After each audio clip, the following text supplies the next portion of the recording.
예수께서 돌아오심에 무리가 환영하니 이는 다 기다렸음이라. 이에 회당장인 야이로라 하는 사람이 와서 예수의 발 아래 엎드려 자기 집에 오시기를 간구하니, 이는 자기에게 12살 된 외딸이 있어 죽어가미러라. 예수께서 가실 때 무리가 밀려들더라. 이에 12해를 혈루증으로 앓는 중에 아무에게도 고침을 받지 못하던 여자가 예수의 뒤로 와서 그의 옷가에 손을 대니 혈루증이 즉시 그쳤더라. 예수께서 이르시되 내게 손을 댄 자가 누구냐 하시니 다 아니라 할 때 베드로가 이르되 주여 무리가 밀려들어 미나이다. 예수께서 이르시되 내게 손을 댄 자가 있도다. 이는 내게서 능력이 나간 줄 알미로라 하신대. 여자가 스스로 숨기지 못할 줄 알고 떨며 나아 엎드려 그 손댄 이유와 곧 나은 것을 모든 사람 앞에서 말하니, 예수께서 이르시되 딸아 내 믿음이 너를 구원하였으니 평안히 가라 하시더라. 아직 말씀하실 때 회당장의 집에서 사람이 와서 말하되 당신의 딸이 죽었나이다. 선생님을 더 괴롭게 하지 마소서 하거늘.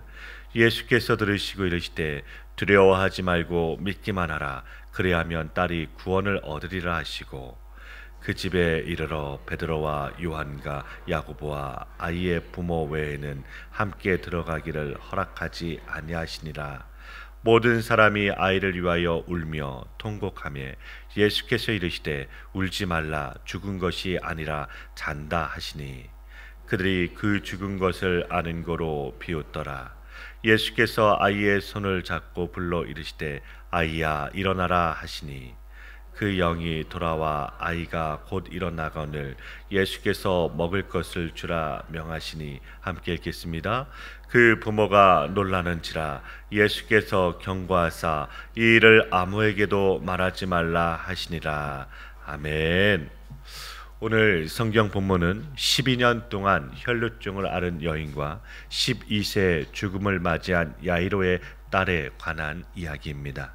10이라는 숫자로 이어져 있는 이 두 여성의 이야기는 믿음이 바로 구원의 능력이 된다는 사실을 증언하고 있습니다. 오늘 본문 40절에서 42절 말씀에서는 예수님께서는 어디에서 돌아오셨습니까? 거라사인의 지역에서 돌아오신 것입니다. 그 지역에서 귀신 들린 자를 온전케 하셨습니다. 그런데 약 2,000마리의 돼지떼가 물에 빠져 죽게 되자 사람들이 예수님을 떠나게 하였습니다. 성경이 이야기하고자 하는 주인공이신 예수님이 그들에게 가까이 가시니 귀신 들린 자가 온전하여짐을 환영하는 것이 아니라 사람이 귀신이 들렸든지 말았든지 재산상의 손해가 나는 것은 싫다는 것입니다. 더 근원적인 두려움은 빛이 어두움에 비치는 것을 싫어하는 것입니다. 그 거라사 지역에서 다시 갈릴리 호수를 건너 돌아오시니 많은 사람들이 환영을 합니다. 이들이 다 기다렸습니다. 왜 기다렸습니까? 진리를 보고서 기뻐하면서 기다렸습니까? 그렇게 볼 수가 없습니다. 이들은 단지 병을 고쳐주고 기적을 행하는 그런 예수님을 원하신 것이었습니다. 예수님을 환영하는 무리 속에 회당장 야이로가 있었습니다. 회당장이라면 유대인 성인 10명이면 지을 수 있는 유대인들의 모임 장소입니다. 이곳에서 율법을 낭독하고 설교도 하는 곳입니다. 그리고 아이들을 어려서부터 율법을 가르치는 곳입니다. 이런 곳에 회당장이기에 오늘날로 말하자면 당회장이라고 할 수 있을 것입니다. 그런 사람은 율법을 잘 지키는 사람입니다. 그런데 유대교에서는 예수님을 믿는 사람은 출교하기로 합니다. 그런데 어떻게 이 회당장이 지금 예수님 앞에 무릎을 꿇고 자기 집에 와달라고 간구할 수가 있는 것입니까? 42절 말씀을 보니까 회당장에게 12살 된 외딸이 병들어 죽어가는 중이라고 합니다. 우리는 위급한 상황에서 그 사람의 본 모습을 볼 때가 있습니다. 평소에 율법이 어떻고 이단이 어떻고 하다가 자기 외동딸이 죽어가게 되자 예수님께 엎드려 간청하는 회당장입니다. 43절부터 48절 말씀입니다. 회당장의 딸을 고치시기 위하여 회당장의 집으로 가고 계시는데 12해를 혈루증으로 앓고 있는 여인을 만납니다. 이 여인은 여러 의원에게 많은 괴로움을 받았지만 그 재산만 가산만 다 허비하고 고침을 받지 못하였던 것입니다. 이 여인이 예수님의 뒤로 와서는 예수님의 옷자락을 손을 대니 그 순간에 병이 나아버린 것입니다. 혈루증이란 계속 하열이 나오는 질병이기에 고침받았다는 것을 본인이 바로 알 수가 있었던 것입니다.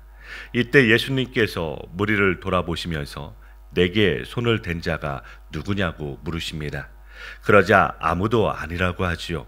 그때 베드로가 사람들이 이렇게 밀고 있는데 누가 그랬는지 우리가 어떻게 알겠느냐고 답변을 합니다. 그러나 예수님은 다시 자신에게 손을 댄 자를 찾고 계십니다. 내게서 능력이 나간 것을 내가 안다고 하시면서 손을 댄 자를 찾으시는 것입니다. 그러자 그 여자가 더 이상 스스로 숨길 수가 없음을 알고 떨며 나와 자기의 일을 다 고합니다. 마가복음 5장에 보면 그 옷가에 손이라도 대면 구원을 얻으리라는 마음으로 나왔다고 합니다. 그러면 예수님이 자기에게 손을 댄 자가 누구인지 몰라서 이렇게 찾으시겠습니까? 예수님은 우리를 지으신 분이시요 우리의 체질과 우리의 마음까지 아시는 분께서 이렇게 하신 것은 그 여인이 온전히 구원받았음을 모든 사람들에게 확인시키고자 하신 것입니다. 유대 사회에서 여자가 남자에게 손을 댈 수가 없습니다. 더구나 혈루증이 있는 여인은 부정하기에 더욱더 그럴 수가 없는 것입니다. 그래서 이 여인은 숨기려고 하였지만 예수님께서는 드러내신 것입니다. 47절 말씀입니다. 그 여인의 이야기를 들은 예수님께서 딸아, 내 믿음이 너를 구원하였다고 합니다.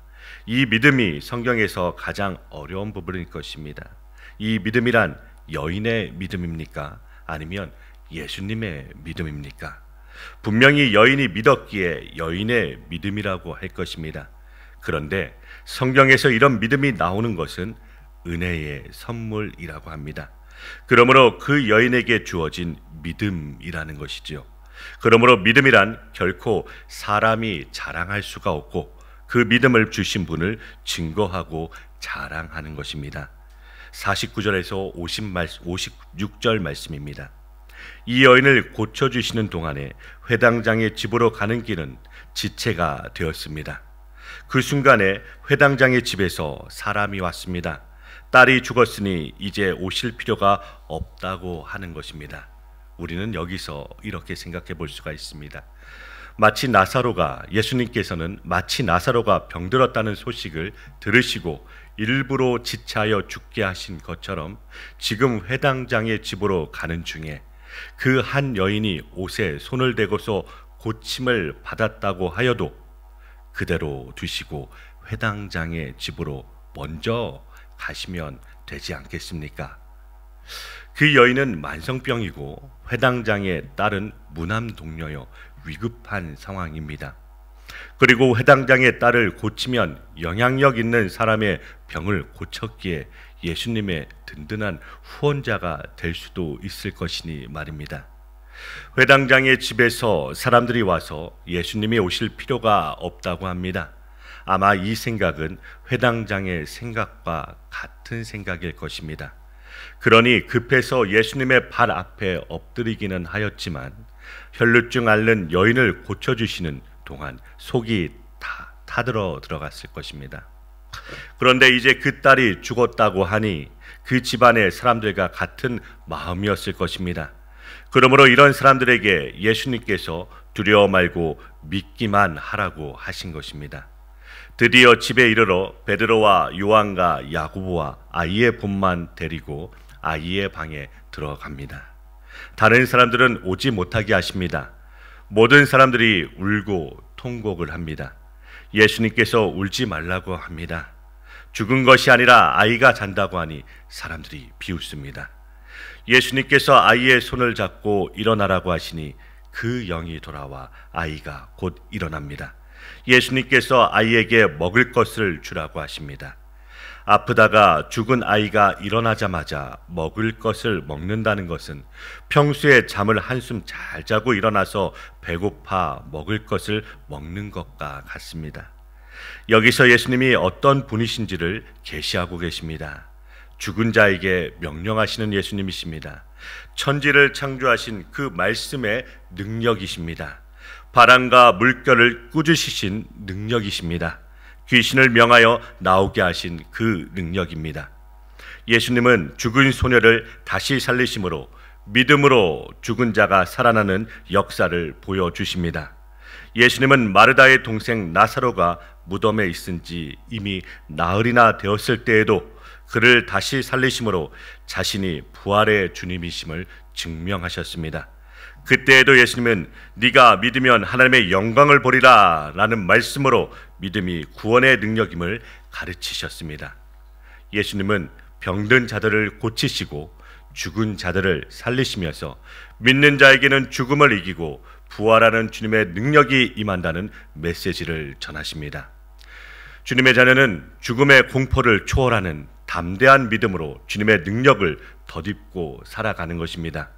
그래서 천국에서 누릴 행복과 평강을 이 땅에서도 미리 맛보며 살아가는 것입니다. 오늘날에도 기적의 역사는 복음의 현장에서 일어나고 있습니다. 기적을 일으키는 비결이 주님을 향한 믿음임을 깨닫고 풍성한 기적의 역사를 체험하는 성도님들 되기를 기도드립니다. 우리는 예수 그리스도를 믿음으로 이미 하나님 나라와 영생을 소유하는 기적을 체험한 자들입니다. 그러므로 복음을 전파하여 죽은 영혼을 살리는 기적의 역사를 지속적으로 이루어 나가야 될 것입니다. 당시 유대인들은 로마의 압제와 성전의 부패한 세력 아래에서 야이로의 딸처럼 혈루증을 앓던 여인처럼 고통을 당했습니다. 그들에게 예수님은 믿음의 힘을 보여주셨습니다. 지금 우리 각 사람의 문제를 해결하는 길도 오직 주님의 능력에 대한 믿음입니다. 주님이 살아계셔서 우리의 기도를 들으심을 믿는다면 우리는 두려워할 것이 없을 것입니다. 지금 살아계신 주님 앞에 우리의 구할 것을 내어놓고 간절히 기도하면 주님께서 반드시 들으실 것을 믿습니다. 그런 살아있는 믿음으로 오늘 하루도 승리하는 우리 사랑하는 광명교회 성도님들 되기를 간절히 기도드립니다.